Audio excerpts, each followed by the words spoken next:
Green, Mickey Palmer, County Attorney.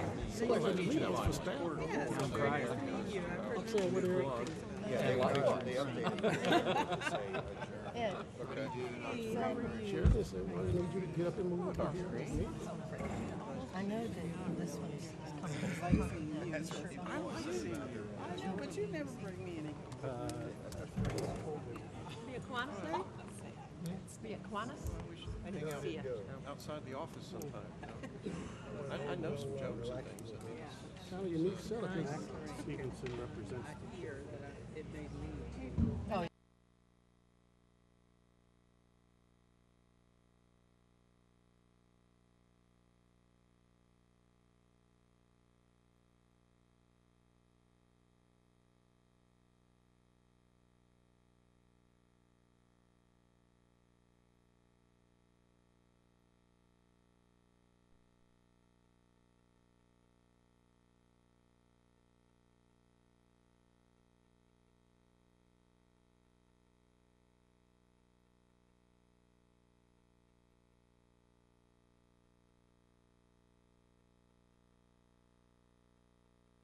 This is the foot. This is the foot of the table. Got the Italian looking that way. But I'm not Italian. I was going to say, you're not Plane Italian. still, it's wobbling. I didn't think so. Nope. I don't know an elected official that likes to put his back to the audience. It's kind of different.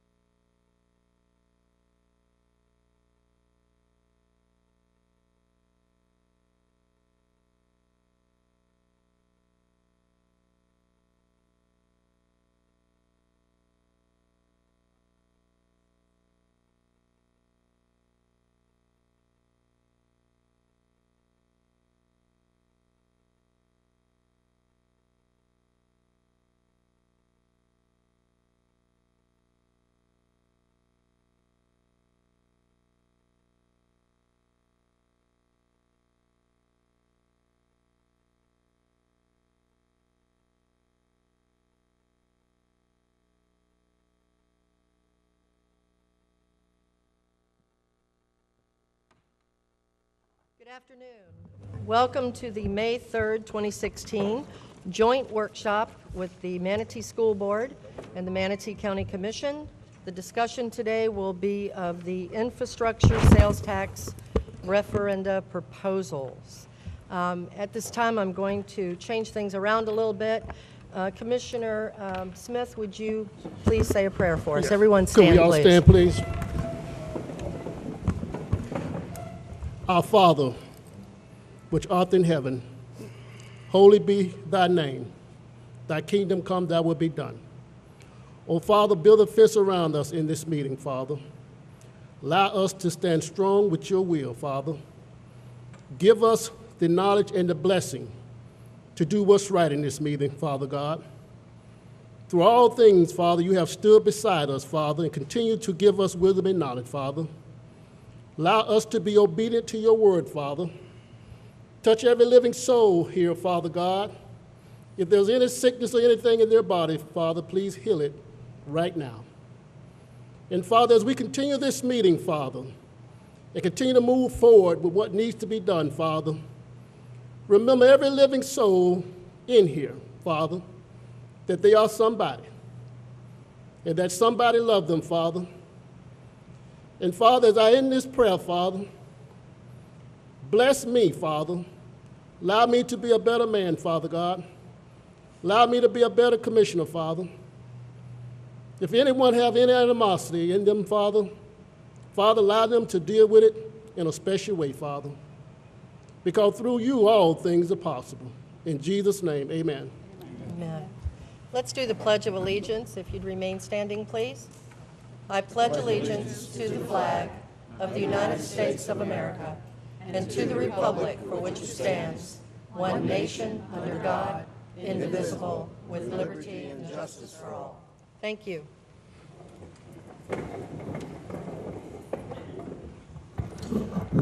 Just to touch base a little bit, a couple of things. We have a big room here and it's a small crowd, so everyone needs to make sure when they're speaking to please speak into the microphone. make sure it's on and speak very clearly because there is a little bit of an echo going on, so you know. Today's work session will strictly be to discuss the sales tax referendum. There will be no voting made today, no motions. This is strictly a conversation to be done. Also, the school board has to leave at 3:30 because they have a shade meeting at 3:45, and we will have public comment at the end of the meeting. To my right, the chairman of the board of the school board. Ms. Carpenter, do you have anything you'd like to add? Yes, I want to thank the county for inviting the school board. This is the beginning of an important discussion that we all need to have. I'm sorry, this is the beginning of an important discussion that we all need to have. I apologize for the people behind me that we can't look at you, but maybe that's a benefit. Anyway, that you can't see us, but I hope you can hear us. I would also say, as I mentioned, this is the beginning of a conversation. This will likely not be the first and only meeting. I think we might need to have additional meetings to explore options. And the old school teacher in me says that everybody in the class should have an opportunity to speak. And that I hope that the commissioners, and there are 12 of us, so if we have a couple of hours and we want to leave time for public comment, maybe each commissioner could speak for 5 or 6 minutes.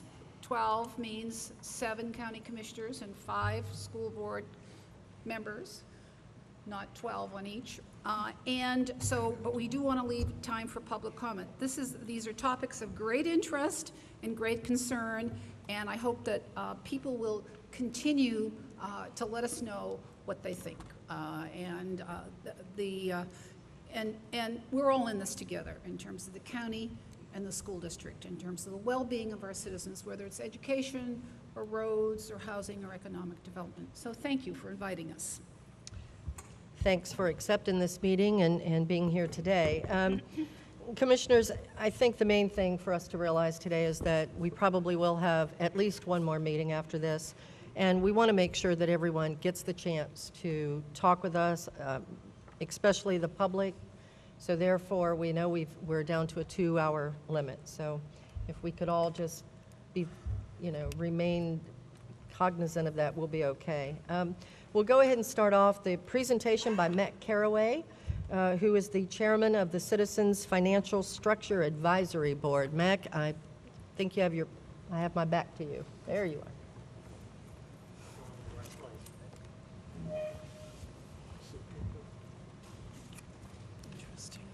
Good afternoon, members of the commission. Good afternoon. Members of the school board. Speak up. Can you hear me okay? Yeah, that's better. Yeah. Thank you very much, and I appreciate the opportunity to be here. This will be very brief comments. I did just want to go over a couple of things with you, having this opportunity to speak with you together. As you'll recall, we were created in October of 2015. We met 9 times over 4.5 months. We just gave our verbal and written report to the commission at last week's meeting on the 26th, and it's my understanding that that report is online and as well as the video of that report. Just a couple of brief comments. To recap, our job was to review the county's budgets, revenues, and expenses, which we did pretty comprehensively over that period of time, to determine if there was a problem, and if so, what would our citizen-driven recommendations be regarding our observations and deliberations. As I said last week, our group took the job very seriously. We knew that this was a matter that was going to get a lot of attention. But we looked at it as something beyond a number-crunching exercise. We felt it was very important to take a look ahead at what was at stake for the next 10 or 20 or 30 years. And we feel that that helped guide us in our decision-making. We went into that meeting prepared to make no recommendation. I think, as was stated a couple of times in our presentation to the commission, I think we were pretty conservative in terms of the mindset that we took in there. So if there had been no problem, we were prepared to make no recommendation. And we were certainly not inclined toward any particular outcome, speculations notwithstanding. But at the end of the day, we overwhelmingly and unanimously concluded that there is a problem, and that the best and most sustainable solution among the many options for revenue diversification for the county was the infrastructure sales tax, and we gave a number of reasons that are included in the report for that. I mean, ultimately, this is about the very significant backlog of infrastructure needs faced by the county, and it seems pretty clear that the school board is facing some pretty core financial challenges as well, thus the meeting. One relevant piece of information that didn't have the opportunity to come up in our presentation last week, although I did mention that we had the opportunity to hear from other county administrators around the state, which was very helpful. We also heard from some of the experts that had assisted them in their infrastructure sales tax process and in developing the referendum and all of the administrative and research that goes into that process. And their crystal clear advice was that the best possible outcome would result from a single referendum on the ballot as opposed to 2 half-cent sales tax votes. And as we discussed it, that made a lot of sense to us because splitting it into pieces would ultimately create a type of competition that could pit 2 sets of legitimate and significant needs against one another, and ultimately that could jeopardize the important goals for the citizens of Manatee County. So I would just say in conclusion, more than anything else, this really feels like a time for collaboration, and I think really for optimism about this process. It's a real chance for the county to address some significant needs over the long haul. And at least in terms of the committee representatives that I represent, we would certainly encourage you to work through any differences that you may have and to give this effort the best possible chance for a positive outcome. Thank you very much. Thank you, Mr. Caraway. Are there any questions for Mr. Caraway from this board? All right. Thank you. Next on the agenda is discussion by elected officials, and there's certainly enough of us around this table. So this should take a few minutes. And like we said earlier, we are held to 2 hours here, so if we could just keep that in mind. Who would like to start? Commissioner Whitmore. Okay, might as well start at this end. Currently, and what I'm finding out is a lot of the citizens, from what they're reading, may not have the information correct, and I thought we should be clear. We all know, because we're in this world, but currently we're paying 6.5% sales tax since 2003, whenever the sales tax got passed, and the school board can help me with this. I remember voting for it. I remember Mayor Evers coming at the time to all the cities and asking us to support it, which we all did. So since 2003 or so, 2002 to 2003, we've been paying 6.5%. In 2017, at the end of it or at the beginning, not sure exactly when, it sunsets at the end. So December of 2017, we'll be back to 6 cents if we don't do something. So people that I've been talking to think we're adding a tax for the schools, and we're not. We're paying that for many, many years now. It's asked to have it renewed again. So I think that needs to be clear because a lot of the public doesn't understand that. And as far as our half-cent sales tax, Mac, thank you very much. I've heard this, and I don't even remember where I heard it from, but it's stats that anytime a school board and a county have gone separately to pass a tax, in the last 20 years, it hasn't passed. When they've gone together, it's passed. So, you know, I watched your school board meeting the other night, Madam Chair, and I like some of the comments that your board members made. Once it's decided that whatever that's going to do, then it's up to the citizens to decide how to pass this tax if they want it or if they don't want it. What we're doing is allowing our citizens the opportunity to do that, and that's how I feel. That's all. Right. One thing I do want to say is that, you know, we do have some issues that we should discuss, and that's whether or not we feel that the school board and the commission should go together if each should decide they want to move forward with this sales tax referendum. That's an important question that we need to perhaps get into and deal with. You you know, we're not just talking about our children here, but we are, and that's a big, big issue, is the quality of life that we have for our children. And I know that we all know that there's been issues with both of these boards in the past in one way or another. So these are topics that we need to get to and get into the thick of it to move forward. So at this point, remember please to cut your comments as much as you can, or I will be looking at you, asking you to finish up. Mr. Minor. Thank you, Madam Chairman.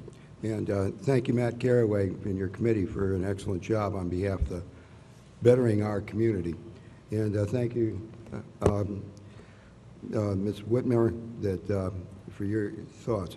I think that my feelings are reflected in their remarks. I think that the best outcome, you know, for both the schools and for the community is to have a sales tax reaffirmed with respect to the school, and also with respect to having a new sales tax for capital needs of the county.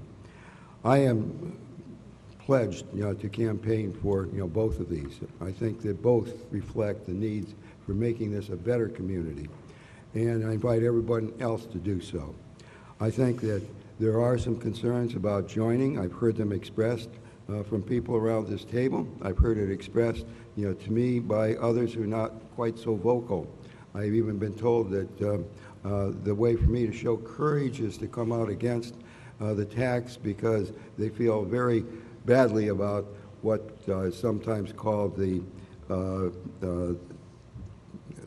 proviso, or the whatever we want to call it. So it's been called a lot of bad names. But I have been quite clear that I oppose that proviso myself. But I don't think we should cut off our nose to spite our face, and we need to support this, you know, for the schools and for the community. I think that the community ought to note, and everyone around this table should note, that, you know, having this proviso isn't something that's locked in stone, you know, forever. And it's only as long as there are 3 members of the school board and a majority of the folks on the commission who want to continue having that proviso that it lasts. And I will, you know, pledge before you, you know, today and to our community that God willing and the voters willing, I will bring up having that proviso removed as soon as possible next year. The members of the boards, you know, change. I think that there may be a majority of the school board after the elections that would favor removing that proviso. And certainly I would support that. That's part of my pledge. And if I don't, I pledge to remove myself from office. I feel that so strongly. And I frankly think that everyone who is running for this position should take a similar pledge, you know, to support removal Mr. of Minor, that this proviso. is not about, let's stay on the issue of this referendum and these two bodies working together. Well, I appreciate that. And I'm saying that because there had been some backplay, you know, on your board that they would not support having it joined because of that being sort of a poisoned apple. And I'm saying I don't think it's as poisonous as many people perceive. It can be removed, and I'm pledged to seeing that done. Thank you, Madam Chair. Thank you, sir. Mr. Goss. Thank you, Madam Chair. Speak up, please. Yeah, closer to that microphone. Can you hear me now? You are on record. Can you hear me now? Okay, well, just kind of keeping to the issue, combine, don't combine. I guess my opinion is that combine. And I know that back, I think it was 2000, when we got the half-cent sales tax, 2002, I think the county went for a half-cent, the school district went for a half-cent. The school district got theirs, the county didn't get theirs, it didn't work out. But it's my opinion, and it's a pragmatic decision. It's just, what do I think, as a board member, gives us our best chance at getting the half-cent sales tax extended for us, and arguably the additional revenue that the county needs to do the things that need to be done also. And I am in agreement with Matt Carraway and the committee that combining our efforts is again moving towards everybody pulling in the same direction. I think we can do more, all of us pulling in the same direction. Towards that end, I think we need to also bring more people into the discussion. Today it's the school board and the county commission, but I think that for any future meetings, we need to be sure that we try and include the other beneficiaries of something like this. I mean, I see it as being, all the cities should have a seat at the table to have conversation about this. Because we really do have to pull the community. I mean, the reason we did the proviso was because we felt like that was the better chance of getting the half-cent sales tax extended. It wasn't anything other than what's our best chance. And I think that, you know, we're going to need to have the charter schools in the conversation too. I think that you have to have this conversation with all the potential beneficiaries, hammer out what you're going to do with it, so that the public has a very clear idea of what we're going to do with it. We haven't really had all those discussions. I think we still need to have those discussions, but while we're having them, I think we also need to include all of the players when we're having them, because I think that sometimes people, if they're not at the table, they don't feel like they're part of the process. So that would be my only comment. Good is that point. I agree combining it, but I believe that as we have meetings going forward, we need to make sure that we make a point of having all the players at the table. And while we're talking about that, Mr. Goslin, those are very good points. I believe, Commissioners, that in my conversation with our county administrator this morning, we're expecting to have our projects, the list, to come before us, I think, May the 23rd. Is that correct? Yes, Around ma'am. that time frame? Yes. So I would ask that the school board do the same. You know, I know that you're looking at building schools, et cetera, but if you can come up, you know, mainly, of course, for the public, a list of what you plan on doing with these monies that come forward if the sales tax is extended. I think that would be most helpful, because you know, the conversations that I've been having, and I'll get more into it here a little bit later, but you know, one thing, the biggest word I hear constantly is transparency. Transparency. So we need to keep that in mind. Who else would like to speak? Commissioner Benak. Yeah, I'm very glad to hear School Board Member Gause talk about people coming to the table, because that is the #1 message that I've heard since this was discussed, that this was new, that people had not had an opportunity to weigh in on it. And I did react a little bit to that and say, well, really, it's not new, not from our perspective. We've been talking about it at every budget hearing that I've been at, that we're going to have a shortfall. We knew that we were going to be in this situation and that we had to have a way to approach it. And that is the discussion that has started. It started with us discussing it in the budget hearings, and then it was taken further when we had this committee. I will tell you, as far as committee members, my goal was to get somebody who understood finance and understood how to work with government. And I think I was pretty lucky with the person I chose, that they said yes and were able to work with that. Having said that, though, I understand this is a huge community issue, and there will be and needs to be a lot more discussion. And people need to come and discuss and talk about this, and we're going to have to pull the trigger at some point whether or not to go with this. But the reality is this need is not something new. All of the information has been available to the public, and the public needs to get engaged. And as far as the school board goes, I'm pretty sure that this discussion has gone on for a long time in the school board as well. And the fact of the matter is the school board has deficiencies that have come because we've been through a big growth period. We didn't collect impact fees, but guess what? Impact fees can't be used to fix deficiencies. Just like our road impact fees can't be used to fix deficiencies for anyone that was here before 1986. And I guarantee there were road deficiencies in 1986 when the impact fees were adopted. Our impact fees at the county level were adopted at 80% of the maximum allowable by law, and that maximum allowable is due to studies that show how expensive it is to build roads, the government. So for people that say, oh my gosh, you're not charging the developers their fair share, I don't believe that from my perspective on the roads. I think the issue for the school board is going to have to be transparency. People are going to have to believe that you need the revenue, and if you don't need the revenue, let's say that all of these homes are not occupied by people with children, that maybe you'll change the impact fees then. But that would be my perspective on that. That's my perspective. Because impact fees are a great tool. But you have to be very careful when you assess impact fees that you're following the law, because I will guarantee there will be legal challenges. That's why I didn't vote to go to the 100%, because we were told that there would be legal challenges, and if they were to occur, that we would have to refund those impact fees. That's the reason I voted the way I did. So I agree. I was so glad to hear School Board Minor say that he will support this. I think that's what we need to hear from folks. And we're going to be transparent, but I mean, it takes a lot of information. There needs to be a lot of information sharing. Read the Tax Watch report. Florida's 49th out of 50th when it comes to tax burden. It's not like we're overburdening people in the state of Florida.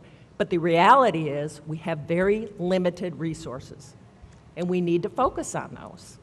And we need to solve our problems. As Commissioner Chappie said, it's a time for leadership. I welcome his challenge, and I welcome to continue the discussion. Sounds like a pretty good time to add something that I was going to talk about later. I had a lunch meeting today with the president of the Federation, and it was a great, great lunch. Good information, and he just wanted me to know that the Federation agrees that we need to increase the sales tax. However, they do have some things that they're concerned about, and believe it or not, the number one item that he said was transparency. The other one, the second one was, if we're going to get past what happened before and talk about true transparency, then we're going to probably need an oversight committee. And ironically, the county administrator and I had that conversation this morning. So we need an oversight committee. We need people from the public that are on this committee to make sure that the monies coming in are spent in an appropriate fashion. He also brought up an audit on the sales tax money, that he feels like that because of problems before with an audit, that we need to really make absolute certainty that we do not have any issues like that again. So I was encouraged to hear that, because I'm at this point, I've contacted a lot of different people in the public that I want to have conversation with. I want to know where the public's coming from, whether or not it's the school board and the county together or separately, or even if the county chose not to. My concern is still the school board in that regard. So I was encouraged to hear this from the Federation. Yes, Madam Chair. I'd like to really underscore the issue of transparency. And, speak up? excuse me. I'd like to really underscore the issue of transparency and credibility. It was an issue for us when I first became on the board, and it was such an issue that I went to the late Chip Shore and asked him if he would handle our money, because it wasn't being handled correctly and in an accountable, transparent sort of way. We have moved past those issues in terms of credibility and cleaned up the house. And I think that that's important to know. We know that we have baggage, and we know the county also has baggage. And I don't think either one of us has as much baggage as Delta, but we've lost. We lost in the November 2010. We lost that referendum. You lost in 2013 on the health tax. So we need to be very realistic, and I really like what Commissioner Whitmore said. We need to look at the facts and get the history of everything that's gone on, and look at both the sources and the uses of the money. For every new house that is built, whether with families or without children, that adds to the tax base, and that raises our property value, the ad valorem tax for us. So that's good. The other thing that I heard Matt Caraway say at the Chamber Board meeting was that visitors pay 35% of the sales tax. That's really terrific. And so that means somebody else is helping us in this community. And the fact that we are a tourist economy and a destination economy, having that as part of our source of funds is excellent. So, but I'd like that confirmed in terms of facts. The other thing, we are all taxpayers, we own property, and we all look at the way the county is run and the school district is run. And we have, like everybody else in the public, a vested interest in seeing that both organizations are run as well and as efficiently as possible. Ed, I don't know if you're going to be able to help with this or not, and I don't know if Mac is still here. The 35%, can you go over that with us, please? Can you, I don't know if you have the report with you or not.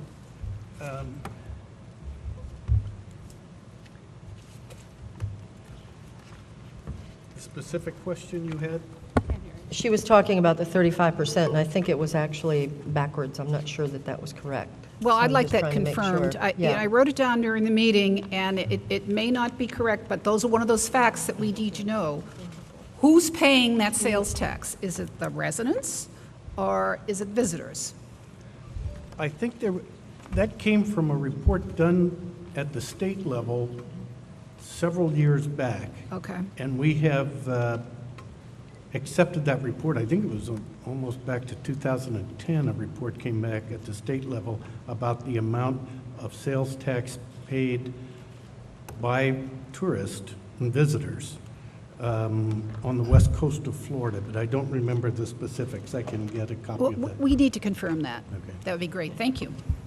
And I think the purpose behind that, actually, in Mac's presentation, is talking about how right now it's mostly people that own property that are paying the taxes. So this would open it up more to everyone. Anyone else want to make any comments? Mr. Smith? Commissioner Smith. Thank you, Madam Chair. You know, when you speak of individuals coming to the table, I agree with that. And we must understand this here, that school board dealing with a referendum was a different position that we took when we talk about impact fees. I'm on record of the fact that any joint referendum with the school board, if the impact fee situation stays at 50% based on passing, I absolutely don't support it, would advocate against it. There's no way in the world I would deceive my constituents who trusted me in this seat, who are middle class, struggling, trying to make ends meet, that I would support any referendum that empower people in a different way, collectively not empowering everyone. The school board needs to make a decision on what they want to do. The 50% threshold that they went for, it was sold to me, just like it was sold to them, and I rejected it. Because the will of the people was not being represented if I would have supported that, in my opinion, as a county commissioner. My loyalty is to the constituents of Manatee County.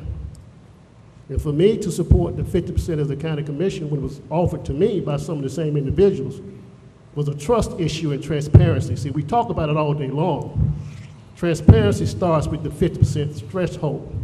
If this referendum passes, you'll keep your impact fees the same. And that's on the back of the working folks of Manatee County, in my opinion. I'm glad that we're partnering with the school board. If that wasn't in there, I have no intention on advocating anything of the kind to support anything such as that if the 50% stays there. I'm not asking the school board to change anything. But just don't look for me to support a joint referendum. That's my position. I'm not changing it. It makes no sense to me. It's about the kids and the children and the working folks in this county, who built this county, by the way. The ones been here for 50 and 60 years. Well, I feel like if we referendum passes and the impact fee stayed at 50%, it's the distrust to the community. Transparency starts with that issue, in my opinion. And I don't think it would pass if that's not adjusted. So the board needs to seriously look at going on their own if that is not changed, and work with these cities to get our referendum passed. Thank you, Madam Chair. Thank you. Mr. Kennedy. Thank you. Can you hear me now? Okay, there we go. Commissioner Smith, at this moment, I agree with you, but for slightly different reasons. As things stand now, I agree we should not go together. To me, bringing together a sales tax renewal and tying it together with a new tax doesn't sit right with me as far as getting passage. I think we also need to consider that there are people, because of the conditions that are present now, with the decision that the school board has made, and I said this at 2 school board meetings in a row now, and I will continue to say it, whatever is the decision of the school board, I will support. As Mr. Minor noted, nothing is set in stone, and things may change, and if things change, I will support that too. But, you know, I kind of imagine a scenario in our current situation where you have people who would support the school board but not support the county, and vice versa. They would support the county but not the school board. So you take kind of 2 groups of no's and you put them together, and that to me kind of feels like it would be quite a burden to overcome. That said, I would fully support going with partnering with the county and going for a full cent if we were comparing apples to apples. And again, this would require the school board going back to the drawing board, but the county commission, and commissioners correct me if I'm wrong, when you are doing an 80, 90, 100 implementation schedule, we're at 50, 75, 100, and we have the caveat, or the proviso, as Mr. Minor called it. Sorry for popping my peas. So I would, and this is a conversation for the school board to have, so I'm getting ahead of myself a little bit, but if we were talking apples to apples and the school board was doing an 80, 90, 100 with no caveat, I think that would have a better chance. That's not the situation right now, nor do I know if we were to send a new kind of clean resolution to the county commission, I don't even know if there would be four votes for it. But as things stand now, I would agree with Commissioner Smith. I think we would be better off going solo on our efforts. Thank you, Madam Chair. All right, Commissioner DiSabatino. Thank you, Madam Chair. And thank you for getting us all together today, and both boards and the public. It's nice to see a lot of people here. I applaud Commissioner Smith. It takes bold, because I think we're kind of like in the minority here. And I see Mr. Kennedy. Don't call me Mike. On the fence. School board member Kennedy. And it's hard for me to keep it brief, but I will try. Got you timed. Yeah, Mr. Minor, I totally disagree with what you said, because that's pledging to do something now, but wink, wink, we're going to change it down the road. That's a bait and switch. That's the last thing I want to do with the taxpayers. My word is my bond, and so is all yours. And I know that's probably not what you meant, but a different board can change things. But I just can't support working together, just as Commissioner Smith said, and just as Mr. Kennedy said, because we're comparing apples to oranges. And even though separate referendums haven't passed in the last 20 years, we're not 20 years ago. We're a new day. People are very wise. They are very involved. We have the internet. We're a very engaged world now. And they didn't see the last half-cent sales tax followed. I know we went into an economic downturn. We stopped the school board portion of the impact fees, and you came on in 10. But since then, we could have ramped it back up. You anticipated this day coming, or should have. And we needed to keep putting money away for the rainy day, because in this flyer that I received, the half penny will allow, and this could be today's, this half penny will allow us to stop using portables as permanent classrooms, renovate or replace 42 existing schools, build 18 new schools, including 4 new high schools, at a 30% discount. Commissioner, if I So could ask, what I'm what are saying you is reading from? there- I'm not sure what it is. It was a vote yes, May 21st, Quality School, Manatee Promise referendum. What year? Is it old? I'm And assuming. it was 2002. Oh, my. And that, Okay. but that was this half-cent sales Okay. tax that's sunsetting. All right. So they don't have, I know it was an old board. I just didn't prior know what it board. was. And so again, you know, they want, we need a whole list of projects to be able to substantiate it. And, you know, I'm looking forward to hearing from some of the citizens, because adding a half-cent sales tax, just say one passes and the other, then we're still at 6.5. If both pass, we go to 7, which will be the same as our neighbors.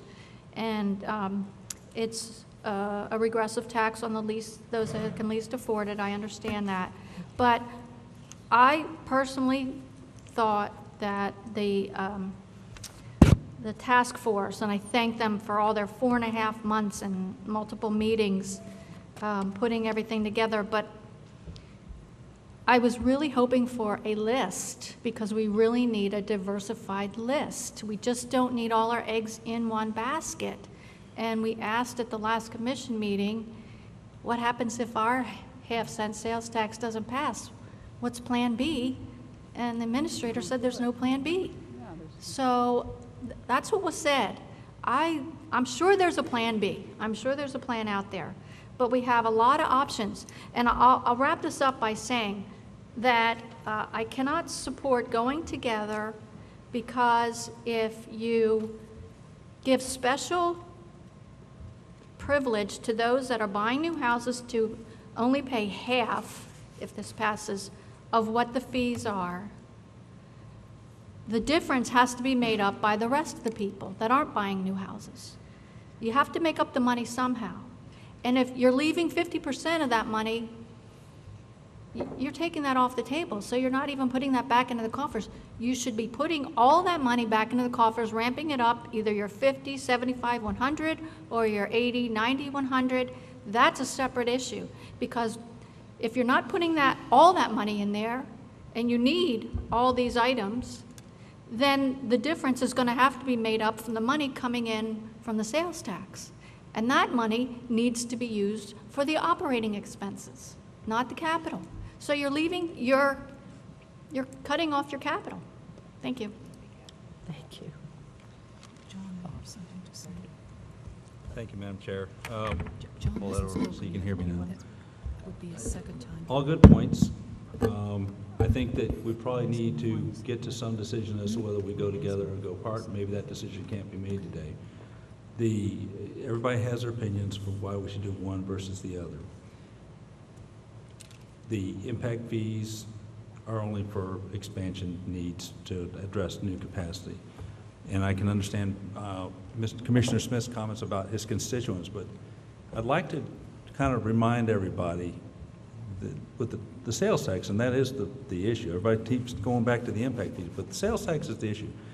And so I'm going to ask Dr. Green just to say, because she's been saying it, what demographic group of students will suffer the most if we don't get that half-cent sales tax extended? Is it going to be the affluent neighborhoods, or is it more likely to be where we're just doing repairs and maintenance and rebuilding facilities? It will be our It will be our students of poverty. Our number one area of concern is the Central Corridor. All right, so Commissioner Smith, I'm directing this to you, but only because when you talk about serving your constituents as a district commissioner, I think it's important for you to understand that that half-cent sales tax the extension of it is critical to the service of your constituents. So to oppose that because you don't like what we did on the impact fees is going to have an adverse impact on your constituents. And I'm just wanting to kind of remind people of that, because they tend to want to get hung up on, oh, these people got a deal, and so I'm going to oppose anything to help these the students. And it is the students that are going to suffer, and it is going to be the students of poverty that will arguably suffer the most, but it's going to be students all over this community that will suffer as a result of not having the funds to replace roofs, replace air conditioning systems when they break, to repaint those schools to try and keep water intrusion from coming in, to repave those parking lots to try and minimize the potholes, to do the safety upgrades, to add the cameras to provide security, and to upgrade the security system. Those are all stuff that's going to get paid for out of a half-cent sales tax extension, and those are the things that half-cent has been heavily paying for it. And I'm still talking, Commissioner Smith. Not yet. Now, the other part is, again, and I said it at the last board meeting, it's a pragmatic decision. We all know what happened with the health care tax. And for people who have been paying attention, part of the reason it failed was because money was funneled into a campaign to stop it. And it is far easier to kill a tax with a little bit of funding than it is to pass a tax.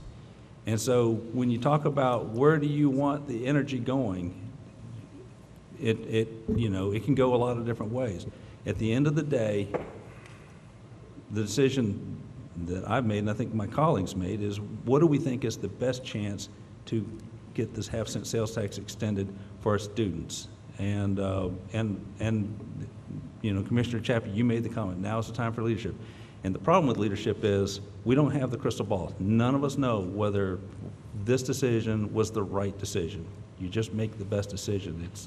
And I wish that I had a crystal ball, and I'm sure that my colleagues wish they had a crystal ball to say, we made the right one, because if we made the wrong one, our students are going to suffer. So whether we go together, I believe we should go together. I understand my colleagues who think we maybe shouldn't go together. But whatever decision we make, I guarantee you, it's going to have my full support going forward from there. And I respect everybody's trying to make the best decision they can, but I don't want anybody to keep thinking that. I would like for people not to keep trying to say, well, because of this decision, I won't support it, because there's always a reason to oppose something. The bottom line is we're trying to do something for this people in this community, and it's going to take the half-cent sales tax to get it done. Thank you. All right, I have Madam several. Chair, I must respond. Mr. Smith, in just a moment, sir. I'm going to go to Mr. Cullen first because he has not spoken yet, and then Commissioner Whitmore, and then you. No, Going I in the didn't order speak. that it came up. I feel like I was personally attacked. Okay, well, you'll have your And I moment need in to just deal a with second. Mr. Cullen, go ahead. I don't have a problem with Commissioner speaking. I'm the newest He member. called of my this name, I should have been able to respond. You will, sir, in just a moment. I think my name was called too, Madam Chairman. All right, Thank you can very we- much. Can we continue with the meeting, please? Go ahead, Mr. Yeah, Cullen. this is definitely not a debate. I feel the biggest problem we have is the lack of information that's out there. I mean, a lot of people talked about different projects. I have a list of projects right here the superintendent provided all our school board members with. And it's funny, but out of this list, there's only about a couple of additions and the MTI campus that could have been utilized with impact fees since 2010. So impact fees cannot be used for everything. It cannot repair our inner city schools. It cannot alleviate cracked paint, cracked foundations in our schools that are already built. It can only be utilized for new growth, mostly out east.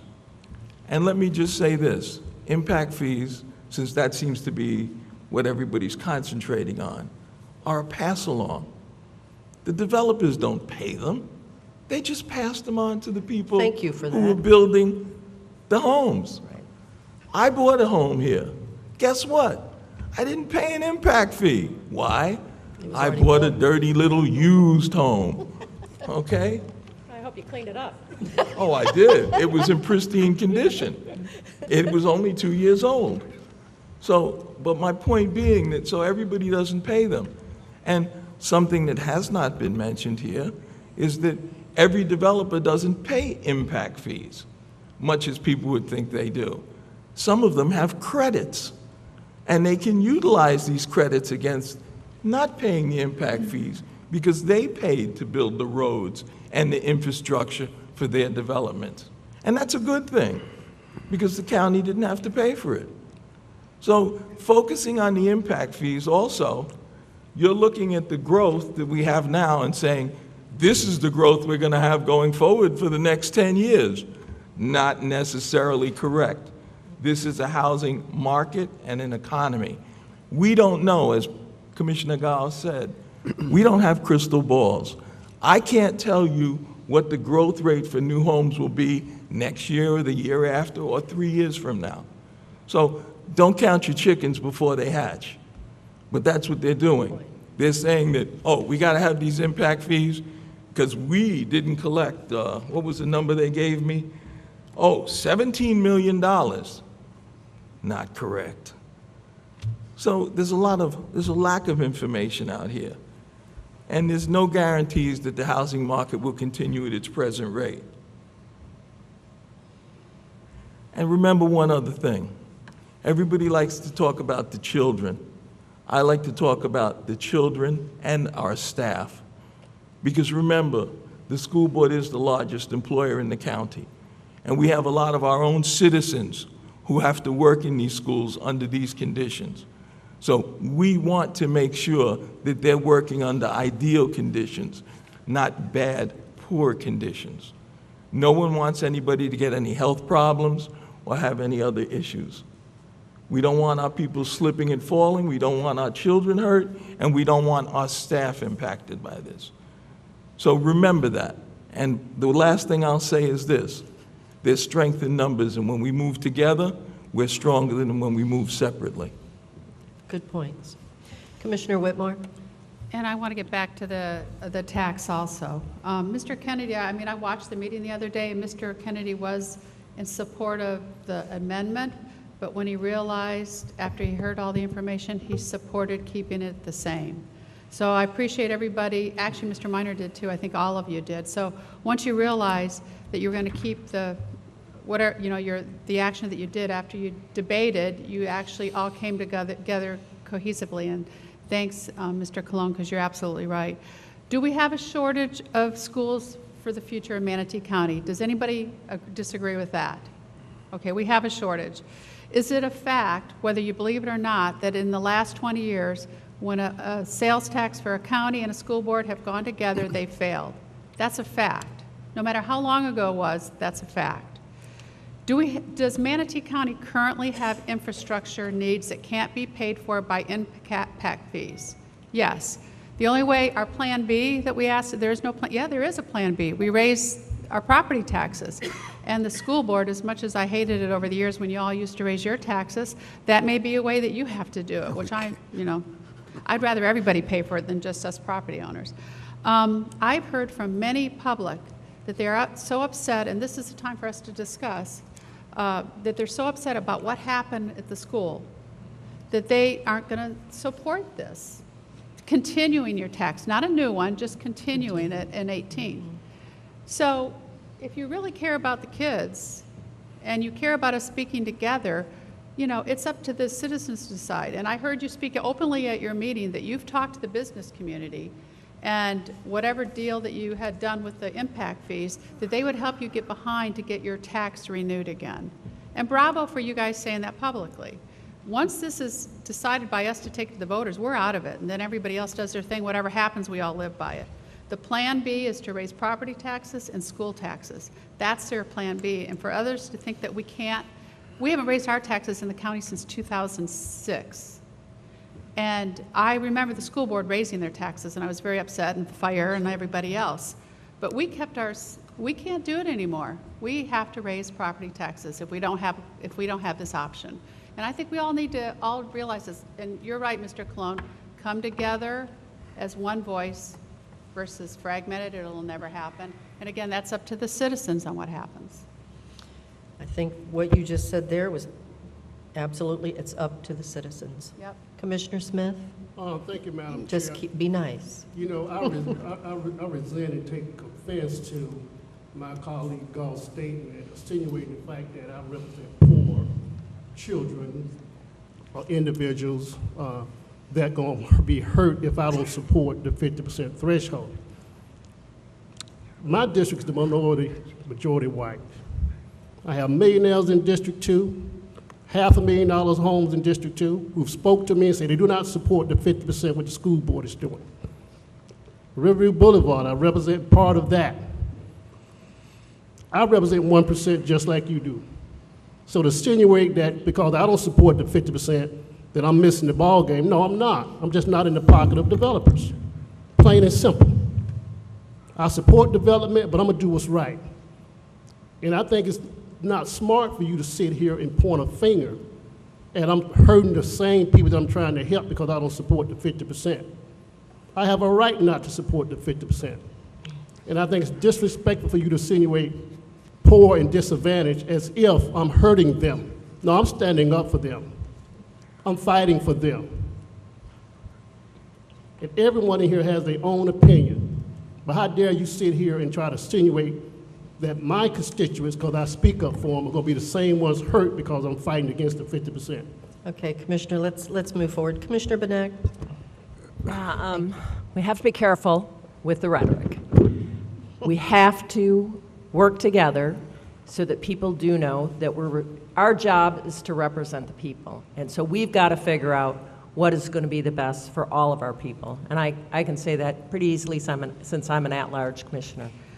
But, you know, perception is reality, except for we have to address the facts.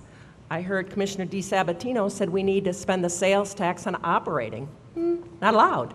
So not sure why that was stated. Sales tax is for capital improvements only, so let's fact check that, let's correct that.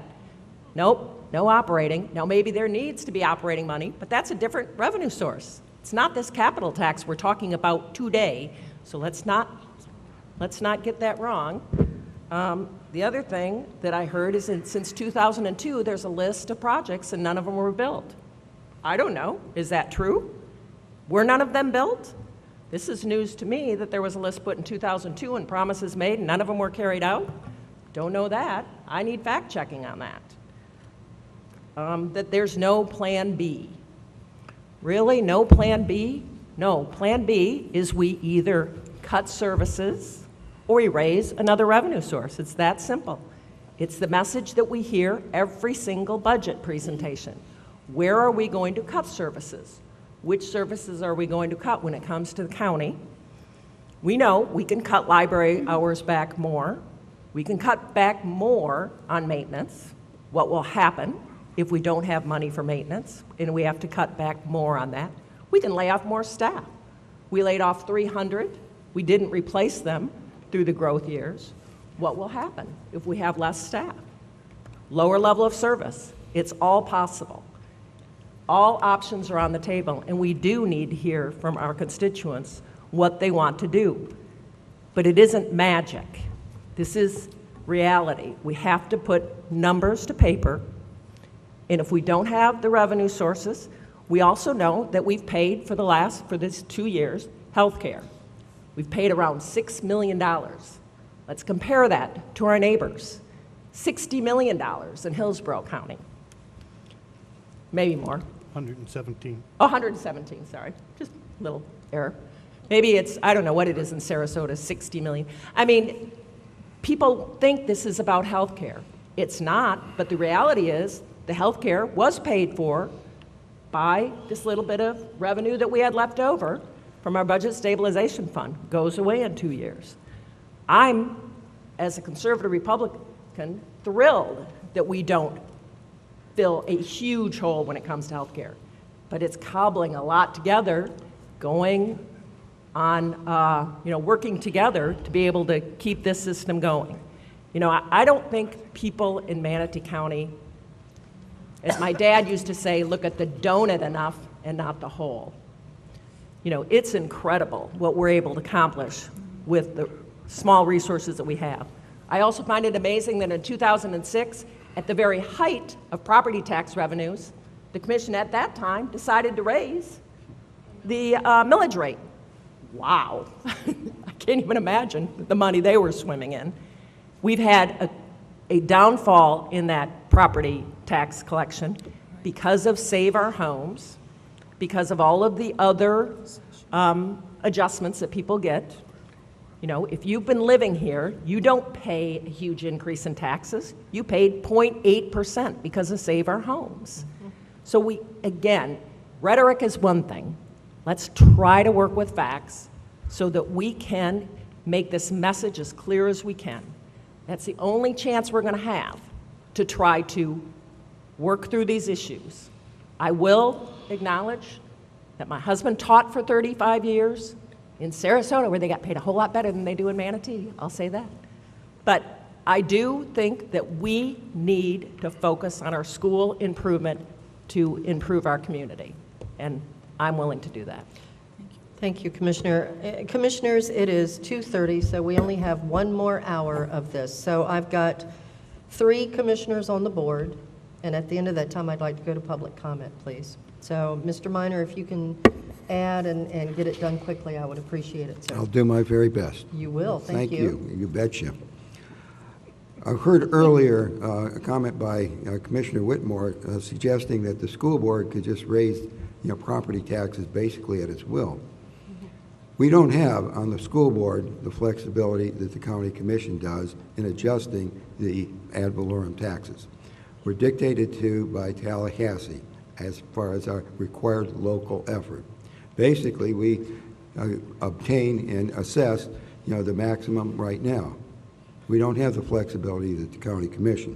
I think that misunderstanding has to be corrected. I would suggest that those who say that we have the same portables that we had back in 2002, please identify one. We do have portables out there. An example would be at Oneiko School, where we have some problems with the structure. This board at the last meeting authorized putting some portables out there to be safe for the children. So we have those portables. We have different portables than we did back in 2002. But the efforts that we had for the half-cent sales tax happened to reduce a lot of the portables that were out there. I think that misunderstanding has to be corrected. I think it's very important that we don't throw words like bait and switch. I call it being upfront about how you stand on a very important issue, asking others who are seeking the same positions to be upfront, how they feel about this proviso or this caveat. I'm being upfront saying, I don't think it's a good deal for this community to have that. And I have vowed not only to support the sales tax, but to remove that caveat. That's not bait and switch. That's being honest and in interest of the best children. And I think that when we go about whether we join together or not, from a marketing standpoint, a campaign by a coalition for a better community that says just let's all support and vote yes on Proposition 1, which encompasses both, is a lot easier to market and a lot easier to understand by the public. I think it has a better chance of being approved. I think that if people know that something that they don't agree with in the taxing structure can be and has a chance, maybe a real good chance, depending on how they select their candidates for the school board, of being repealed, I think they should know that up front. It's not a bait and switch. It's being honest. Thank you very much for your patience. That's very nice. Mr. Kennedy. Thank you, Madam Chair. I first want to say that I hope we will do this again soon. We have, if I'm remembering correctly in the paper, we have until August to get our single or our 2 separate referenda on the ballot, so I hope we'll have at least one more conversation as a dual body here before that happens. I just want to kind of throw this out as we're talking about transparency and building trust. I guess I can take this up with the school board when we get back to our chambers, but 2 thoughts about it is one, we can build trust with the voters if we were to say to them that the money that is raised through these referenda will be placed in the charge of a committee, and Mr. Gauze has talked about bringing in everybody to the table who's affected by this, and that's kind of where I'm going with this. And that before any of those dollars can be dispersed, it would have to get through that citizen committee, which would be made up of, in the case of the school board, school representatives, foundation, faith-based community, so forth. The other thing I think could help us build support for these referenda is if, let me speak just for the school board. We have a 15-year sales tax that's now expiring. Perhaps if we looked at a shorter time frame and went to the voters and said, hey, look, give us an extension for 4 years and give us a chance to show you that we can use your money properly. Again, I know I don't want to compare us to Sarasota all the time, but you know, when they do their millage, when they go and ask their voters for millage, they do it every 4 years. And okay, I'll finish my sentence anyway. Yeah, I'm not seeing you good. But instead of saying to them, okay, look, can you give us 15 more years of this revenue? Just ask for a shorter time frame so they can see that we are good stewards of their money. And anyway, I just want to put it out there. This is just a discussion. I hope when folks read this in the paper, they don't take these things as fact. We are just talking here. So, and I hope we'll do it again. Thank you. Thank you. 2 more commissioners, and we're done. We're going to go to public comment. Mr. Gause? Thank you. First, I just want to apologize to my colleague, Commissioner Smith. I was not meaning any offense. Accepted. And thank you. I am concerned about, you know, the impact of not getting that sales tax. And Sure. Dr. Green has been very vocal about the impact it will have on the children in poverty. I think we have to also do a very good job of trying to get the message out that it's not just going to be the children in poverty that get impacted. You know, you can look at McNeil Elementary, Williams Elementary, Nolan Middle School, Willis Elementary. Those are all relatively new schools that all are going to start needing some significant repairs over the next few years too. All those costs are significant, and they stretch the budget. The legislature is continuing to look at ways, arguably, to reduce the availability of capital funds to school districts. I mean, we saw in 2008, 2009, 2010 that the revenues, the capital millage dropped from 2 mil to 1.5 mil, which was basically a $13 million a year hit to the school districts. It adds up real fast. Mm-hmm. And now there's talk about dividing that even further, which it hasn't happened yet, but it arguably will. It takes several years for things to really take root and happen at the legislature. So, you know, again, I know that the conversation tends to want to drift to the impact fee issue, and I can understand that, but at the same time, I think we, as the leaders, have to do a very good job of staying focused on what the actual issue has to be, which is the sales tax and how to best get that. And again, if these two bodies, and I think we should have the cities involved in that decision. If we want to go together as a group, we go together as a group, and we 100% get behind it. If we as a group decide we're not going to go together, well, then regardless of how the vote goes, we all get behind that strategy as well. So, thank you. Mr. Lamb. Just a point of information, the reason we go for the 15 years is because you can't bond 4 years' worth of income. So that's just a point of information I wanted to bring up. Thanks very much. That's a good point.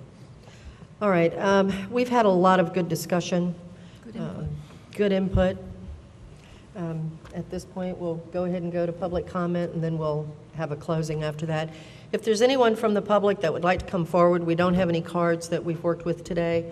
So if you'd like to come forward, you go to the podium, say your name, and you'll have 3 minutes. So who would like to come first? I think they're all sitting there.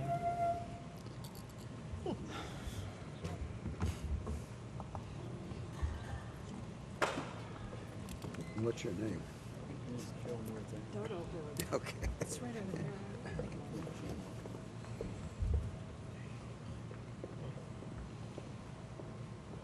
Good evening. Hello. Yes, my name is Linda Neely, and I'm going to say this. On the way here, enjoying the drive with all my fellow competitors for road space, that the news said some interesting facts.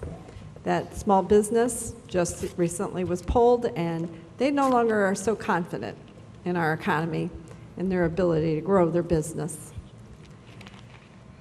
There was a TBARTA meeting where the expert there said that he didn't push his luck because his hair was already on fire from the citizens who were very upset about going to lose their homes to put another lane in to the toll roads in Tampa. I did a public records request from the property appraiser's office, and I asked, what was the value of increase of property in the county that moved from protected status of, like agricultural property and the value that it had in the past.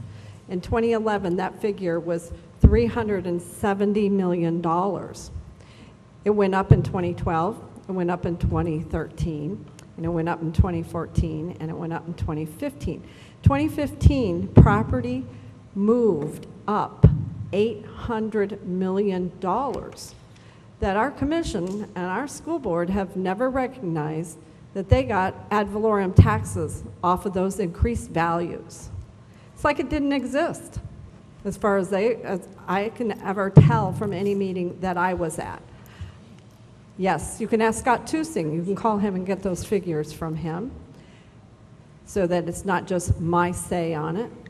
So we ignore that ad valorem taxes are increasing because as properties change hands, it's like you have 6 eggs in a carton, and this one's 5 cents and that one's 5 cents, but this one's 10 cents.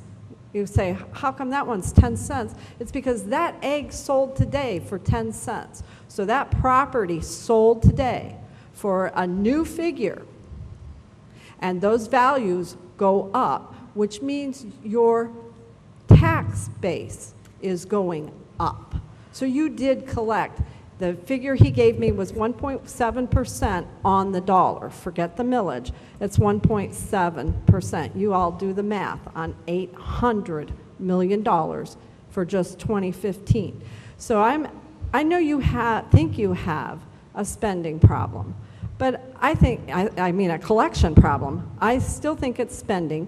We did not have an impact fee before 2002, and when I moved to Manatee County in the 70s, 301 was 2-lane.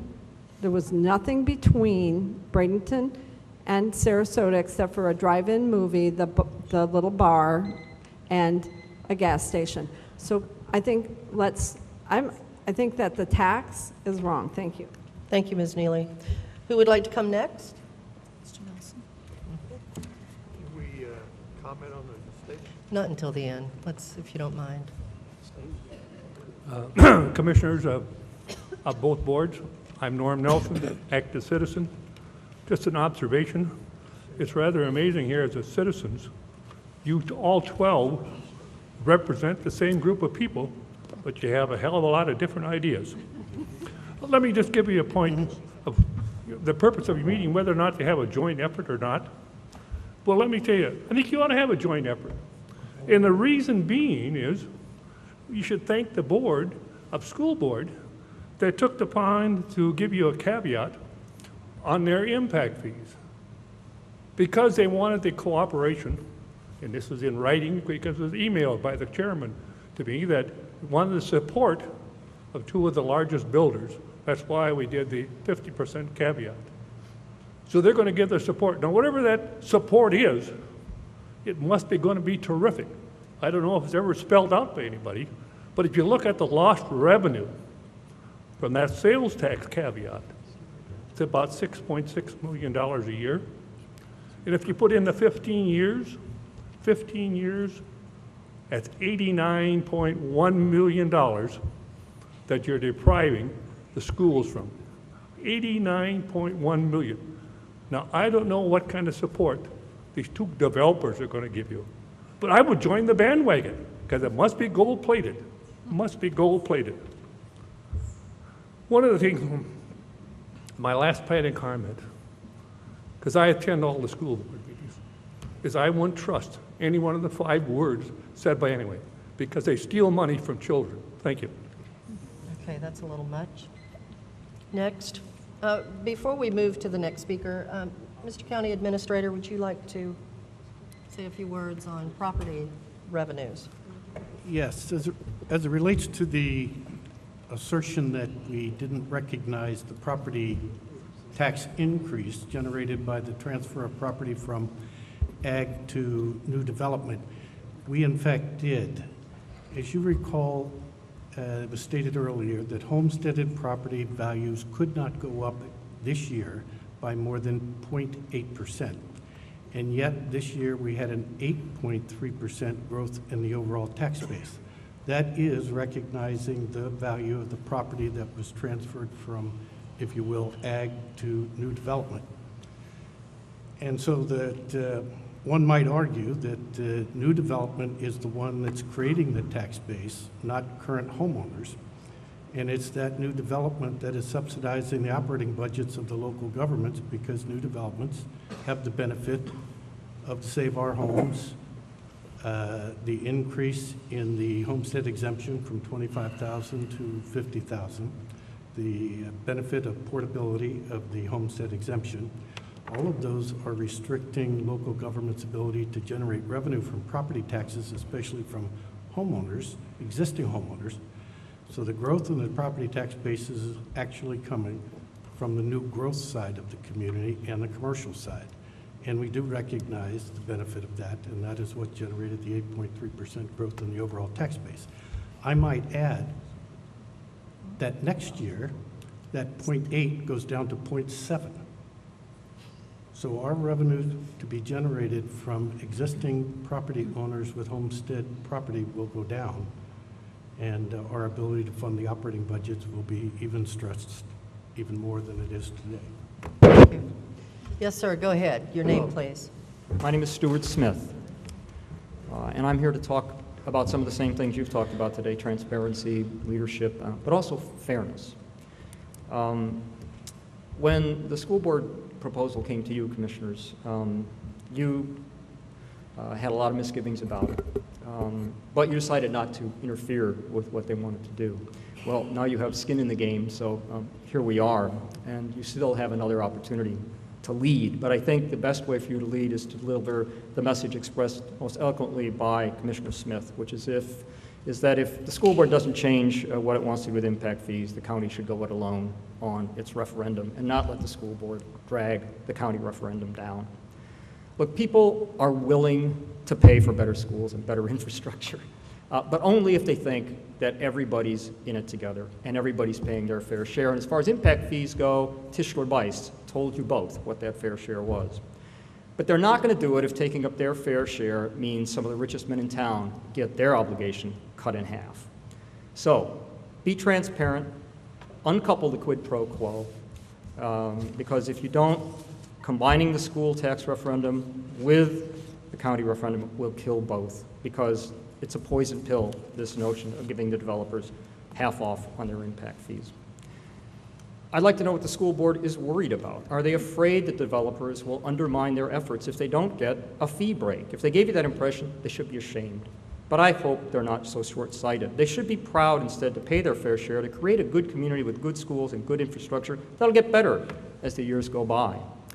The business community did it in 2002, and I don't think they needed a big break on impact fees to do it.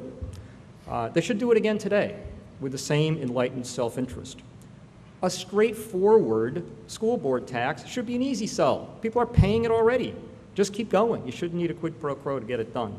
The county tax should also be an easy sell. You've got more than $1 billion in unfunded transportation needs alone. There's an undeniable need. As Matt Caraway said in his presentation to the board last week, if this were a business, this new revenue stream would be a no-brainer. You would have done it yesterday.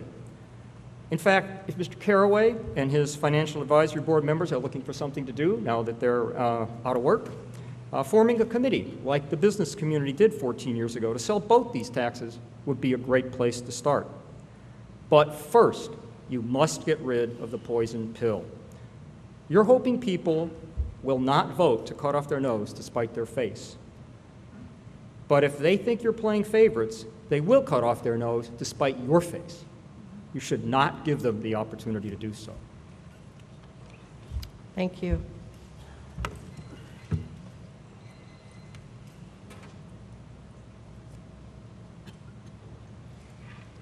Good afternoon. I'm Rick Lundholm. I've been writing several letters to the local paper expressing my views, perhaps my ire. Most recently, I commented through email to the commissioners that I think they would be making a serious mistake were they in fact to align their proposal with that of the board. I think right now we've got to agree we are in a sweet spot. Things are moving forward. But we have to keep on moving forward. Taking a step back is not helping. It's a given that infrastructure needs funding. Every one of us are impacted on a daily basis. And I, for one, would relish participating 0.5% every time I go and spend a dime. When it comes to the school board and its approach, I'm embarrassed that they think so lowly of their citizens, that they throw in a caveat without a formal explanation. When I moved here, my house had an impact fee embedded in it. The house next to it, built identically a year and a half later, had no impact fee. The impact on my house was a reduction in value, the amount of the impact fee that they could sell that house for, less than my house. Point being, why throw over funding for our children to benefit the builders and their bottom line? The board makes a mistake following that line. The commissioners should not make the mistake in joining their proposal, which is a valid one, as is the school tax, a valid one, but not with this caveat that came out of nowhere. No explanation, and it is farcical. It's a Faustian deal, and I would not vote for that, nor would I vote if you propose these together, because it's wrong, it's dishonest, and it's demeaning to your citizens that you supposedly represent, but obviously have so little respect for. Thank you. Thank you. Next.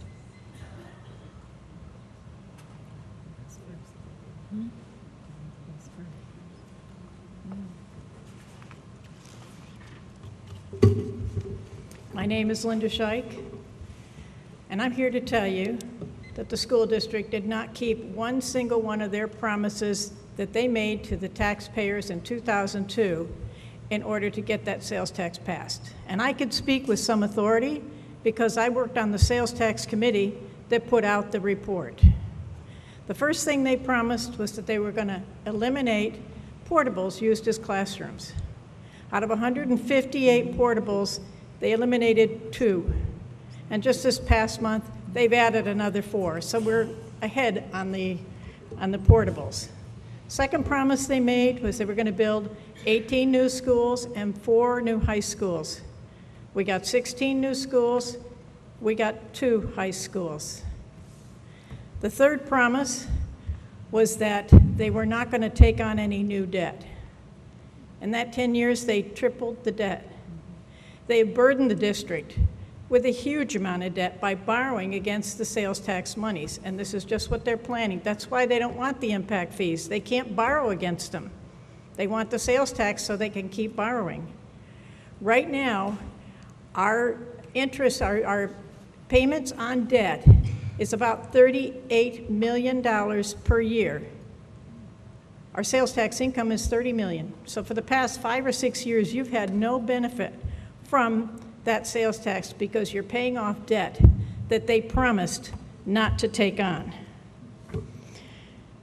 You have an uphill battle to convince the taxpayers that it makes sense to, on one hand, give the developers $100 million, and the other hand say, we need more money, give us more money. Let's stop throwing money at your problems and find a way to become more efficient at managing your finances of the county. Let's stop fattening the pig and start trimming the fat. Thank you. Are there any school board members that were on the board in 2002? No. That's what I thought.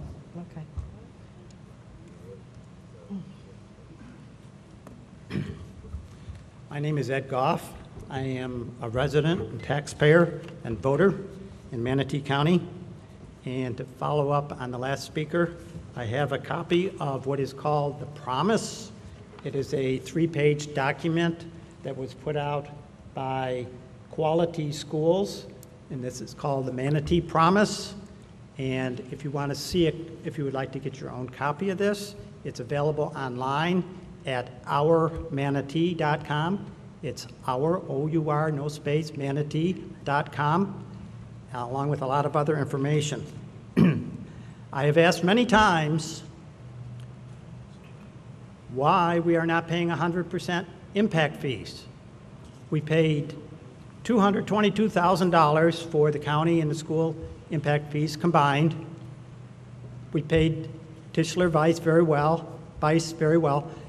They are a very reputable company. They have never ever been sued successfully for having wrong estimates on impact fees that should be charged. The impact fees that they come up with are the amount that we should be collecting on every new structure in Manatee County. If we don't do that, who's going to pay for the infrastructure that is required? Tischler Weiss says this is what we need for the infrastructure. Who's going to pay for that? If the developers don't pay, who's going to pay? Well, you better believe we are. The developers, here's another misconception. When the developers build a house, they price the house at whatever they think they can get for it, the maximum. They don't put it down lower and say, well, we'll make it a little lower. They say, we want this amount. They can come down if they want to. When they get an impact fee cut, do they bring their prices down? I don't think so. They make more profit, and that's not fair. There is absolutely no evidence that the house price was ever lowered because they didn't have to pay impact fees or only had to pay part of the impact fees. I want to know why we're not collecting. Nobody has ever told me why we are not collecting the 100% of the impact fee. There's no excuse for it.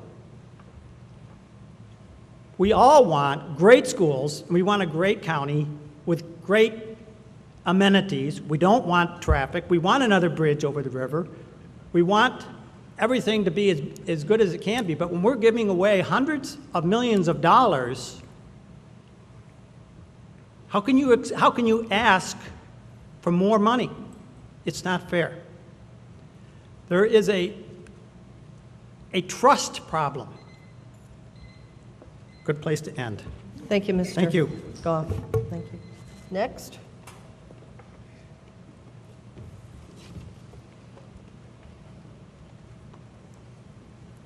Good afternoon, and I want to begin by thanking you both for coming together today, because this is the type of communication that we need in our community. So I'm going to encourage you to keep this going. This is really, really helpful when we all come together and understand each other. My name is Misty Servia. I'm a candidate for school board, so my comments are going to be a little bit tilted to the school board. And our school board has made some decisions very hastily in the last few years, only to regret making them. And so I'm asking and begging, please, that we really consider all of the issues, all of the facts that I heard Commissioner Benak and Whitmore say, all of the evidence, talk to our community, make sure that we're making the right decision. I also would like for the school board members who are in favor of placing these taxes together to please tell the community, how does that benefit our schools and our students? What are the tangible benefits? Because that's what I'm going to be asking, and that's what I want to hear. History shows that when two governments tie taxes together, when one is to be extended, that one may fail. It's easier to extend a tax than it is to get a new tax. So I will be looking for answers to those questions. Thank you very much for coming together. Thank you.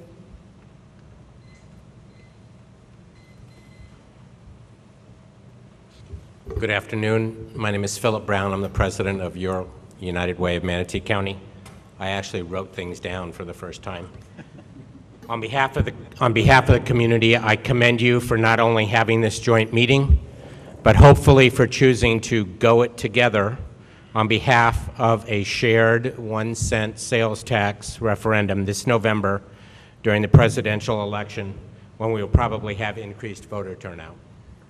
I commend you for having collectively committed to constantly improving governance, and for recognizing that the 12 of you function as the most influential and consequential public servants in Manatee County. In that sense, your missions are linked. Not only are your distinct areas of decision-making and priority setting equally important, and neither, if handled exceptionally well, is sufficient, your focus is the long-term infrastructure of our community: schools, parks, recreation, transportation, roads, health, employment, all of which are necessary to growing our community and having a vibrant community economically, socially, educationally, and humanly. We, as a community, create and fund government and public institutions to focus exactly on that, because none of us has the ability to do it on behalf of the greater good. Through over 300 community conversations with over 400 of our residents at the United Way, we asked about our community's aspirations. What do people want? Some of the common aspirations are a safe community, sufficient public transportation, quality education, able to make a living through work, connectedness and being part of a community, and a diverse community. It's important that you are aware of what our community wants for the type of community it wants. You are 12 elected public servants. Your collective behavior is what is important to the members of our community.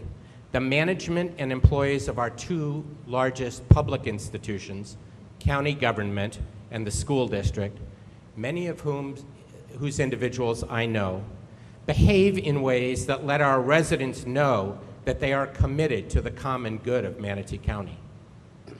Those employees and institutions behave based on truly being public servants. And those employees work together and plan together on our behalf. Our residents actually experience that from those employees and institutions. Hopefully, our elected public servants can govern collectively in our best interests. The upcoming referendum is an opportunity to govern differently and to communicate to our community that collectively your single most important agenda is improving our community and its infrastructure on behalf of those who live, work, play, and pray in our community called Manatee County. There are, one minute. Quickly. There are some in our community, maybe even some of you individually, who have different agendas or who may be tempted to allow a different agenda to move ahead of advancing the common good. There are some in our community that view this joint 1-cent sales tax referendum as a vehicle by which they can demonstrate their commitment to adhering to principles, or to which they can they can be anti-tax, anti-government, anti-institution, anti-establishment. Mr. Brown, you need to finish up, sir. Sorry. And that they can demonstrate that compromising is... Excuse me. Thank you. I think you need to have a seat. Thank you. Next. Good afternoon. This is Agatha Mantanas. Some of you know me, most of you don't. I'm new to this. I'm talking for the normal, everyday Joe of Manatee County. I'm not a linguist, I'm not a professor, I'm just a Greek. You have a credibility issue, and I'm talking to the school board, not the commission. Everyone and anyone I speak with is going to vote no. They don't care because they do not trust you. It says here, and I did a little research, that you have to pay back between 2012 and 2018, $111 million of what you collected. because you borrowed against the tax that you've already collected. So that tax that you've already collected, you've already spent. So you understand why you have a credibility problem, and you need to fix it. So my vote is going to be no. My family's vote is going to be no. 200 or 300 of the people I know is going to be no. Thank you.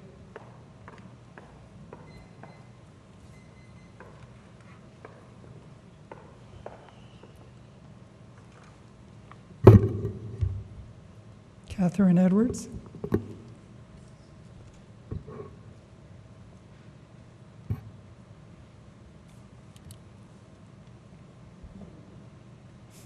Looks to me like both the school board and the county commissioners should have issues with the other side.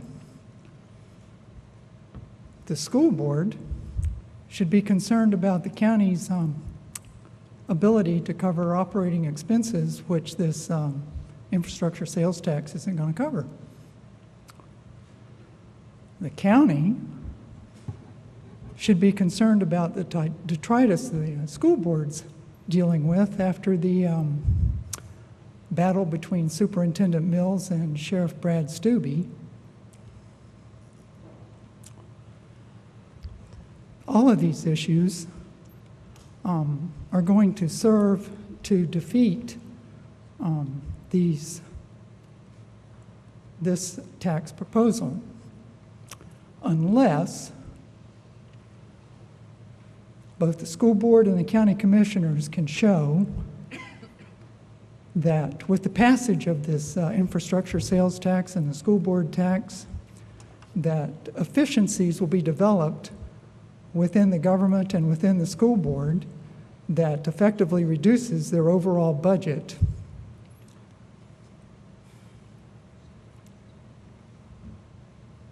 Thank you. You're welcome. Thank you.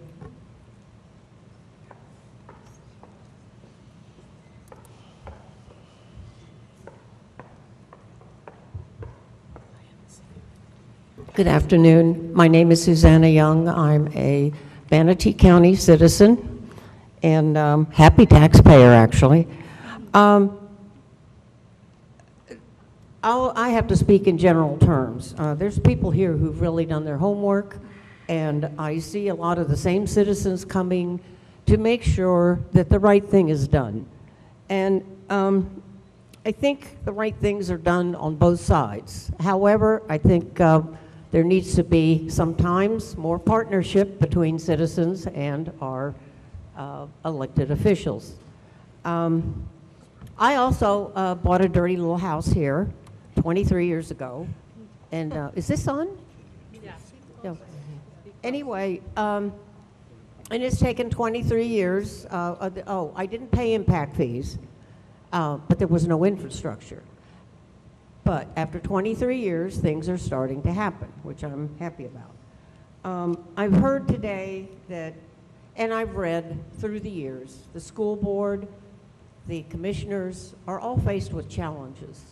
And I feel that you need every resource possible to get your job done and to take care of the rest of us. This county is like, it's popping. It's gangbusters. The growth here is something else. We need every resource to back that up. I see the merit, maybe even the necessity of extending the half-cent sales tax. The county is used to working with this, and rather than have a physical train wreck, I think it needs to be extended, especially for the benefit of our children. However, my question is, why at the same time are you letting the air out of such an important revenue as impact fees, deflated to 50%, and that is on a continuum? I don't see the wisdom in that, and I would not support it.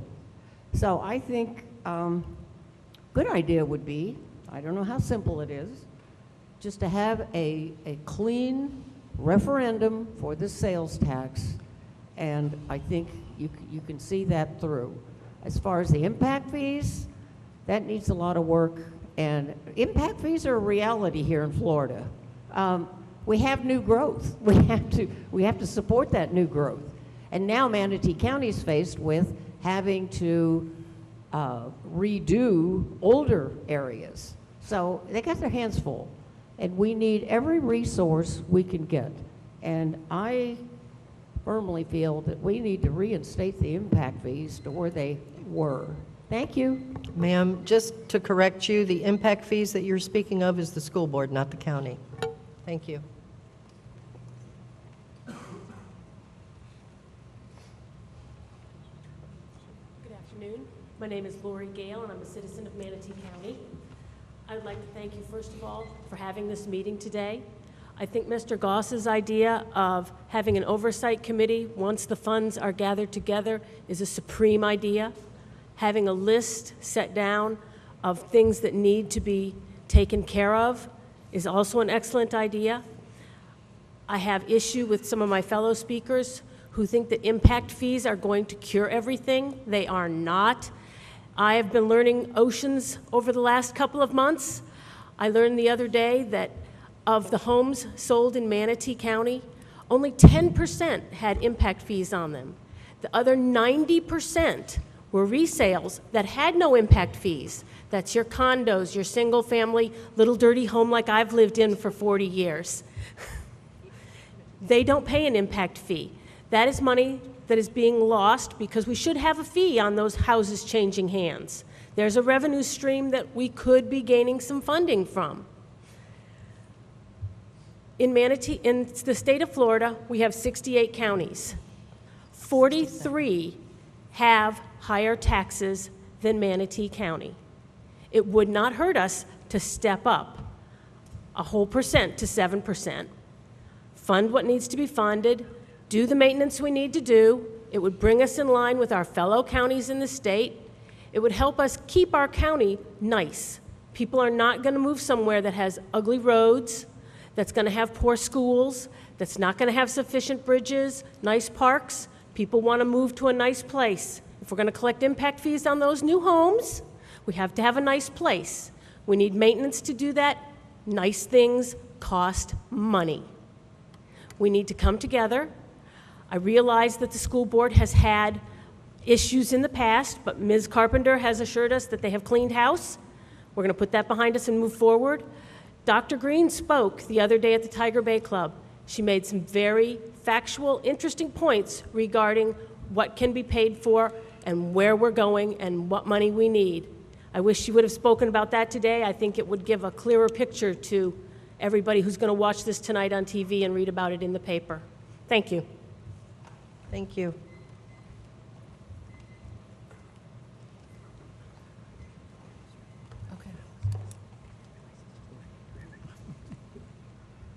Good afternoon, Madam Chair, Commissioners, School Board. I'm going to be brief. I don't think this is a very difficult decision, quite honestly. You tie these two matters together, I think it's very irresponsible. The school board, you created a problem for yourself. You created a problem when you decided on the impact fees and created that caveat. So you had to decide, were you going to have the developers helping you try to get this tax extension passed, or were you going to end up fighting the developers because then they would be fighting against you on trying to extend the tax? From the county commissioner standpoint, you're trying to add a new tax, which is already going to be difficult in of itself. Excuse me, Commissioner sir, we Chaffee need your said name. it, best that, this is the time to lead. Leadership requires making difficult decisions and doing what you believe is right, even if it's unpopular. The other problem that you do have is the public's perception is your reality. So when you bring in on these political people to help you try to get something passed, it's going to be very difficult. If you put politics into this, no matter if it's a school board issue or the county's issue, it's going to be difficult. So each commissioner each school board member is going to have to go out to their community, specifically town hall after town hall after town hall, to try to do whatever you think is going to be best for your community to get their vote. Some of us know who you are. Could you reiterate your name, please? Repeat your name. I'm sorry. My name is Matt Bauer. I apologize. That's okay. Okay. So my point being, if you tie the two together, the county, I think, is putting the kids at risk. Because what the school board needs to do, we always need to take care of our kids, number one. You tie the two together, you're putting the kids at risk. Go at it. You can work together, but don't combine the two. There's nothing wrong with collaboration, but don't combine the two. It'll be horribly irresponsible. Thank you for your time today. Thank you, Matt.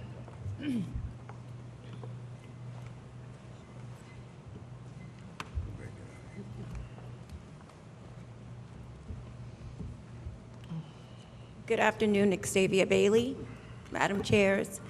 I just want to make a statement regarding a statement that Dr. Green made at the school board regarding which one she'd rather have, the 50, 75, or the 100, or go with the sales tax, or have the impacts at 100%.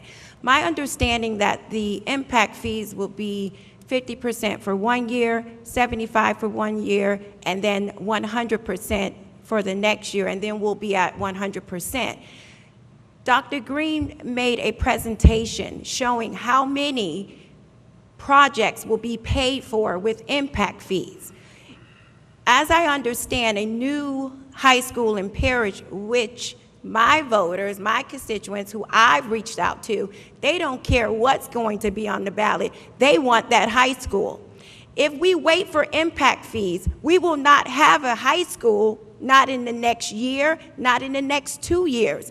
Instead of you all getting together and fighting against each other, people coming up saying this, they're not supporting this, we have children north of the river that in the next 2 years, we're not going to have anywhere to put these kids. Anywhere. On my road alone, almost 1,000 houses are going up. So when do we come together and say, yeah, it was a caveat, and we're going to get the developers to work for us? So what? The school board cannot use their own money to market this sales tax. So let's think about it. What makes common sense? So let's think about it. Let's make some common sense decisions. And if you really care about Manatee County, and my position is for our children, let's do what we need to do. Because the people that I've talked to, they will vote yes. Because they have kids that are going to be going to high school, going to be going to middle school, and we absolutely have no more schools left north of the river where I live at. Thank you. Thank you. Thank you. Thank you, Xtavia. I'm trying not to clap, Xtavia, just so you know. It was great. Thank you. Anyone else? Anyone else from the public that would like to come forward? I want to thank the members of the public and also the Get members. closer, I can't hear you. I'm sorry. I want to thank the members of the public for their timeliness and in their remarks. I also want to thank my colleagues here, and I would hope that we would have a meeting within another meeting in the next 30 days with an expanded representative. This meeting was recommended by the Manatee County Citizens Financial Structure Advisory Board and voted on by the County Commission. So I know that we need to continue this dialogue and look at all of their options. So thank you. I thought it was a great meeting. It opens the door a little bit. We kind of figure out where we're coming from, what we have to look at and do. And I'm hoping that the county administrator and the superintendent will schedule another meeting for us in the near future. Any comments from board members before Commissioner Benak? Just a couple, and it's great that we are able to have this discussion, and this discussion will continue. We're not going to rush into anything. This is not a crisis. I heard somebody call it a crisis. It's not a crisis. We're trying to figure out what is best for our community, and we're going to keep moving along doing that. But there's just a couple things that I heard I want to correct. Impact fees were adopted in Manatee County in 1986, not 2002, 1986. We've had impact fees since then. I know, because I built my home in the 90s, not 2002, so I don't know why somebody keeps saying that. That's not true. They already answered that we have benefited from the increase in growth, has come in, the ad valorem revenue has almost totally gone to slight increases in pay for our staff and increases in public safety. And that is where the biggest demand has come every year that I've been a county commissioner looking at our budget. Every year the request has been for more public safety. We just got a budget request from the sheriff last night, and guess what? It's a pretty big request for more public safety. Big. So yes, absolutely, we talk about it at every budget meeting. The numbers are there for anyone who wants to look at them. They are transparent, but you got to read them to know what is available. So we're going to continue this discussion, so I appreciate everybody taking the time to do it. You know, I just want to kind of piggyback on that. There's that word, piggyback. You know, I want to point out, 2002, we don't have any of the same school board members that we had in 2002. And you know, the school board members are elected by the public. You know, I mean, you've been elected to you know, support your constituents, and I think that needs to be noted. It's not up to, a lot of people like to think that the county commission has some sort of control over you, and we don't. I mean, you're elected by, you know, your constituents just the same as we are. A few notations. The words skin in the game were mentioned. You know what? We all have skin in the game. We're all living in this county. We all have the same issues, and the answer has to be found by all of us, including our residents. So we need to try to come together and come up with solutions. And I appreciate the school board being here today, because this is our first attempt to look at these issues that we have and to try and find solutions. The sweet spot that was mentioned. You know, I think we tend to forget we're all in this together. And this problem going on in this county was not made just by the people around these tables. It was done by all the residents in Manatee County, all of us. Impact fees. Impact fees is great, but it's not the answer. It's like my fellow commissioner, Mr. Colon said, you know, impact fees can't pay for everything. It's not the answer. It helps, but it's not the answer. Yes, mistakes have been made in the past. So what do you want to do? Close everybody down and just stop doing anything because mistakes were made in the past? We need to move forward. We need to move this county forward. I, for one, I don't want to hear about what happened in 2002. I can't do anything about that. No one at this table can. But we can do something about 2016, 2017, 18, and forward. And I think that's what we need to concentrate on. So I, for one, you know, I know we've got people here that are up for re-election. I understand the tension that that brings. I'm one of them. But we have a job to do. And we need to stick to doing our jobs. If you want a campaign, that's outside. In here, we're trying to handle the problems that we have in front of us. So I thank all of you for being here. I think it was good. And I'm really I've got commissioners looking at me going, I want to talk. And I think we really need to try and move forward. And we're going to have to end this very soon because they're going to be leaving us. Commissioner DeSabatino. Yes, thank you again for meeting today. And nobody's disputing the fact that we need money for the schools. Nobody's disputing that whatsoever. Nobody's disputing the fact that we need money for infrastructure, roads, sidewalks, street lights. I live and breathe that every day, as we all do. No one's disputing that whatsoever. The only thing that they are disputing is bundling it with taking money off the table for a certain section of the population. Why?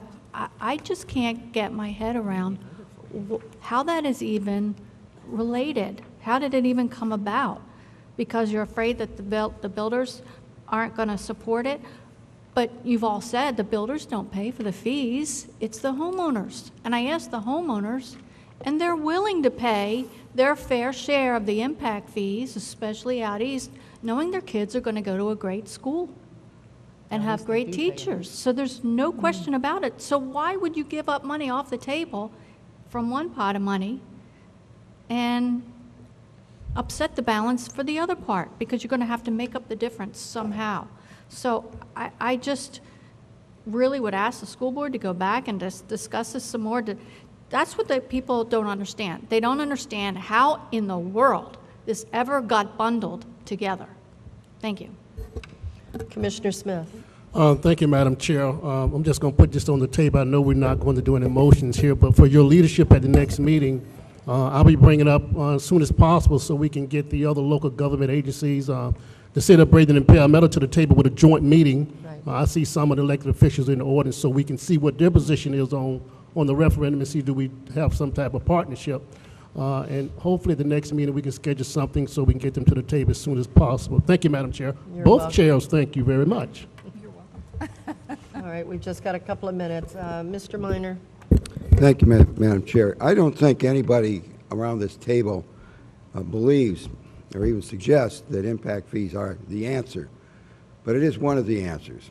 And every dollar that is lost, from impact fees means a dollar is taken away from some other source, from sales tax or property tax.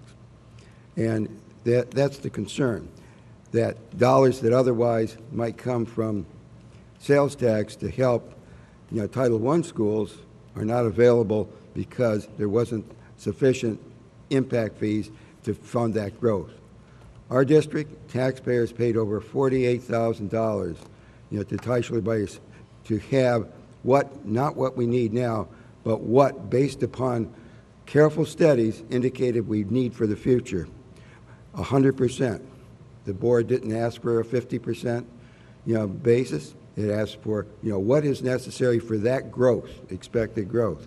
And I agree with those who say we should have what our experts said. It's not any crystal ball. It's based upon careful review, what we need for the future. That's part of it. And when we don't have all that money, it means taking it from other sources. That's my concern, I think the concern of many people here. Thank you. Good points. All right, anyone else? Just Commissioner looking at Whitmore. all the public comments that were made today, from what I said earlier, and a lot of it was steered towards the school board. I have grandkids in school. I voted personally for the sales tax in 2002, and I'm not going to let politics or all this negative when we're thinking of our kids. We can't forget, if they don't have schools, we're going to have an issue. And that's what I just don't understand why people don't get that. Yeah, there was mistakes. We all admit that. We got a new board. We got a wonderful superintendent. We need to move forward and work for the kids. And you're right, Mr. Colon, you need that money to be able to leverage money bonding to build schools. Exactly. So I'm hoping that we all work together on this. Mr. Colon. Yeah, I just want to say that I appreciate everybody around the table and everybody's opinion. I appreciate both you chairs bringing this meeting together because I think it's necessary, and I think we need to have another one sooner rather than later so that we can come to the right decision. But I think it's important for us to realize, as Commissioner Whitmore said, we need to have this for not just the children, but the children and our staff. Our staff have to have good working conditions. I don't know anybody that gets up in the morning that feels good about going to a building that's falling down, or a building where they can't breathe properly, or a building that looks unappealing. It's education. Part of education is your state of mind. And if people don't have the proper state of mind, they're not going to learn. It's just a fact.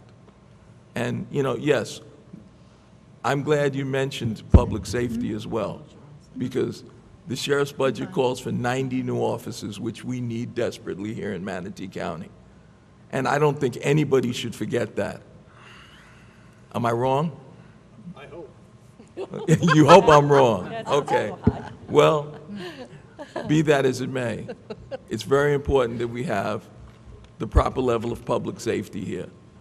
There's nothing worse than having something happen at a school, God forbid, or at your home, and making that phone call and hearing nothing.